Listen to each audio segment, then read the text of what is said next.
আজকের সকালটাও অন্য দিনের মতোই ল্যাদ খেতে খেতেই শুরু হলো। ঘুমোচ্ছে, 10:30 বাজে অলমোস্ট। সান্তনা পিসিও চলে এসছে, সবজি কাটা হচ্ছে। আর একটা অ্যাডেড জিনিস হলো যে কাকা একটা শাক নিয়ে এসছে, তো সেটাকে নিজেই বেছে নিজেই কাটবে। ছোটবেলা থেকে বাড়িতে না এই ব্যাপারটা মানে দেখে এসছি যে রান্নাঘরে শুধুমাত্র কিন্তু মেয়েদের কাজ নয়, ছেলেদেরও কাজ। মানে যখন মায়েরা বিজি থাকতো তখন বাবা বা কাকারাই নিজেরাই ঢুকে নিজেরাই রান্না করতো। তো ওই মেল ডমিনেন্সটা কখনো বাড়িতে দেখিনি, এখনও সেই জিনিসটা চলছে।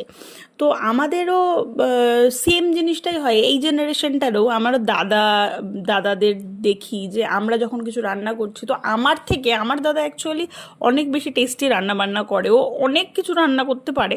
হ্যাঁ, এটাও হয় যে ও একা ছিল বলে হয়তো, কিন্তু এই যে এসে কুটে নিজেরটা নিজে রান্না করে নেওয়া অনেক বেশি হেল্পফুল হয়। আর ফ্যামিলি এনভায়রনমেন্টটাকেও না অনেকটা পজিটিভিটিতে রাখে। তো আমাদের বাড়িতে ছোট থেকেই সেম জিনিসটা হয়ে এসছে।